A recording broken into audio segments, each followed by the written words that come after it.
Hey guys, welcome to Grounded Roots Healing. I'm on location here at my local river. It's not particularly remote. There's a road behind me, actually. You may hear cars. But it's one of the few places in this world where you can still find mature trees like the one that's behind me. And I'm watching a beaver do his business up the river here. Maybe you can see it. No, it's way too far. But it's one of the only places that you can find mature trees still in the environment. In my province, anyway. So I live in Nova Scotia. And I'm starting to morph into Treebeard from Lord of the Rings. I'm getting older. It's a gray hair will show. But more so that I'm starting to intimately understand, how much damage we're doing to this planet we're on. Mother Nature, how much disregard we have for her. So I'm an alchemist, and I'm also in the process of learning about druidry, or becoming a druid. And druidry is, well, anyone can be a druid. It's essentially a religion, and it's, in my opinion, animism. Essentially that everything is made out of consciousness. Everything is alive. And we tend to be naturalists and want to preserve nature. I can hear an owl down the river. Hopefully you can hear that.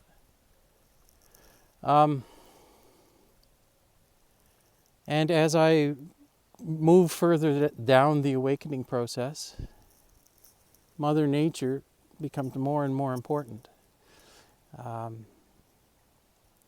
These trees are fingers, extensions of the planet. They drive their roots deep into the earth, connected directly to it. They are conscious beings, and their foliage extends upward. So their roots extend downward as far as the foliage extends upward, or at least outward at the same distance. And they create a auric field, a toroidal field, like humans do, like every animal does. So they are in every respect alive. They're no different than a white-tailed deer or a beaver, in my sense, as far as the value that they provide to the planet, and how much preservation they should be forwarded. But we don't do that here. We treat them like, sticks. And it's especially bad in my part of the world. So let me explain. I'm watching the beaver. He's doing his best, cleaning up the alders on the shoreline. So I went to one of my usual spots today where I like to get close to. I really enjoy being in the hardwood forests of the province. And traditionally, this province has been blanketed with what they call Acadian forest, which is hardwood, softwood mix, a lot of hemlock trees, which I have a special bond with, a special spot in my heart for, because they're extremely old. Some of those trees are upwards of 800 years old. And I went to this location to get into nature and get grounded, and they started cutting this place. So most of this province has already been destroyed as far as forestry is concerned. They treat it like a resource, and the natural Acadian forest is mostly gone. There's a few pockets left where you can still find it. Wherever it's too steep for them to get equipment in to harvest the trees, or wherever there's a major waterway where it's too steep to get the equipment in, you can still find some of these beautiful trees. And as I went up this location, these big piles of logs, I may splice that in at the front of this.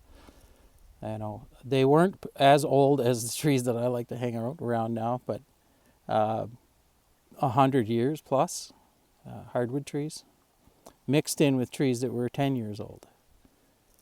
And the reason they're doing this is because we have a biomass electrical generation station here in the province. Initially, this was designed to use the tops and the chips from the forestry practice to burn to create electricity. And they, of course, allowed this because it generated employment in the province. Even though there was a huge uproar and people did not want this to go through, it went through because it was money. And I'm sure people got payoffs. So we have it. Well, unfortunately, the forestry industry is in decline. Well, fortunately, in my opinion, but so they aren't able to generate enough wood chips and tops from the forestry industry to generate their electricity. So they've started, I mean, they don't say that they do this, but they started burning green hardwood trees. I know they have. I know people who work at this place. Which is the most asinine thing you could ever do. A, they're already wet, so the wood doesn't combust very well and generate electricity very well. And you're cutting down 100-year-old or older trees to generate electricity. The older I get, the more devastating this is for me. These pockets of natural beauty that exist outside of national parks are just disappearing. And slowly but surely they're picking away at them. And I don't know when this is going to stop, but I do know that it hurts my heart to watch this. I was in tears looking at a pile of logs on the side of the road. And, I grew up in this industry. My father was a lumberjack. All of my uncles on my mother's side were in that industry. It was the only option to feed your family at one point. But at this point, it's just become completely exploitive. They use heavy machinery to do everything. It doesn't generate very many jobs. And then they burn it to generate electricity, which I know we have devices where this wouldn't be necessary. Let's put it that way. And I know this is designed to keep us down and to make places like that where you can regenerate your soul, as far as I'm concerned, hard to find. Harder and harder to find. In Scandinavian countries, they don't do this. They wouldn't allow it. They have enough foresight to see through this. And this is a stupid idea. If you have a tree on your property, you can't just go cut it. It's not yours. If you've got an 800-year-old hemlock tree on your property, you're the steward of that hemlock tree. You're not the owner of it. You're the protector of that tree. You're not the owner of it. It's not, or at least this is the way it should be, it's not for you to cut down and use for boards something that's older than, it's older than Europeans have been on this continent, for the most part. The indigenous people here knew better. They understood this. And we've done nothing but exploit. And I just don't know when it's going to stop. It's infuriating. It's frustrating. It's sad to watch this happen to this place. Just had two doves fly right into my face. I'm pretty sure you heard their wings. There's still beauty here, but you got to search hard for it, and they just keep infringing on it. And I've had about enough of it. I know Mother Nature can regenerate herself, and she can do it faster than people would realize is possible in a 3D sense. So as we ascend the frequencies, the planet ascends with us, obviously, and she can do some things, you know. If she can sink continents and raise continents, what can she do as far as regenerating forests? And that's basically the only prayer I have left here. I do have some very secret spots that I don't tell anybody about. And one in particular where I've talked about this before, where there's a hemlock forest that I am drawn to. And I would love nothing more than the universe to gift me enough money to acquire this piece of property and protect it. But to this point, it just doesn't seem to be in the cards. In fact, as opposed to that, I need to go back into the oil field and work drilling and exploiting the planet myself in order to make enough money to survive in this place. It is so backwards. It's unbelievable. You know, you don't plant an oak tree for yourself. You plant it for the generations ahead of you. These things don't mature for hundreds of years. So what? You're not doing it for yourself. You're doing it for the future generations. And we can't see past the nose in front of our face in order to see that what we're doing here is, I mean, it's so stupid. You've got a 100-year-old tree. It was just starting to hit its prime, and we cut it down because it's useful. But also, like I said, in that same pile, you have a 6-inch diameter tree that's maybe 20 years old, the same species, and that's cut in and thrown in the pile at the same time. You know, a lot of this is burnt for firewood. When, you know, there's enough blowdowns and standing dead trees that we could generate heat for everybody in the province 10 times over. So it's not about that. It's about cost. It's easier to clear cut it because the machines can get in there to harvest it. So they indiscriminately cut. They don't care of the age of the tree. They just cut whatever's in their way, put it in the pile. That's why it goes that way. If you were to selectively harvest, say with horses or smaller equipment, and you snake your way through these trees and harvest the things that are ready to be harvested, that are dying, at least some of it, because you do need dead trees for nature as well. They provide a tremendous amount of value to the environment. But you could absolutely do that. Not to mention, like I said, there are devices where we wouldn't need to be doing that anymore. Yeah.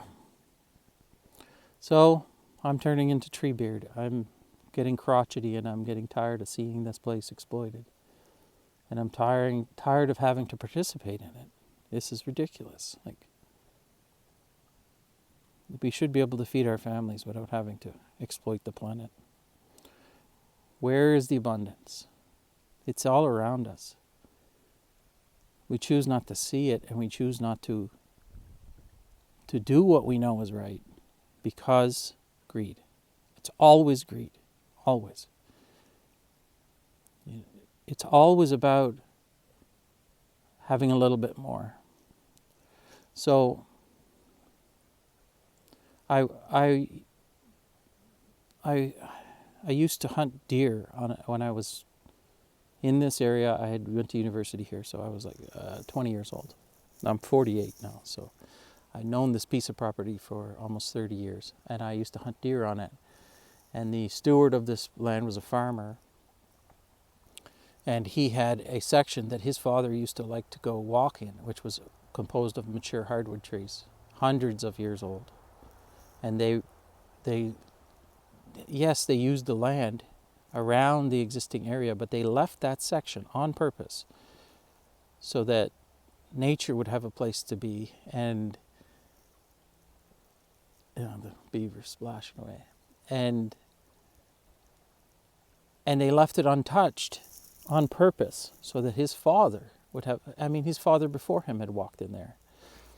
And the steward of the land that I used to know 30 years ago, he's now in his late 70s, and his health is diminishing, so he's turned the property over to his son, who's younger than me.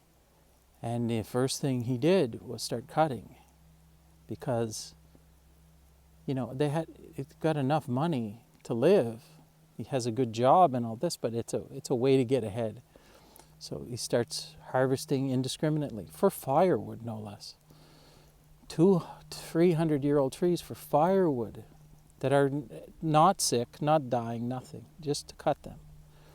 Or they brought in that company that does the biomass generating, and they took a lot of the wood off the property on the opposing side and burnt it all to make electricity for us.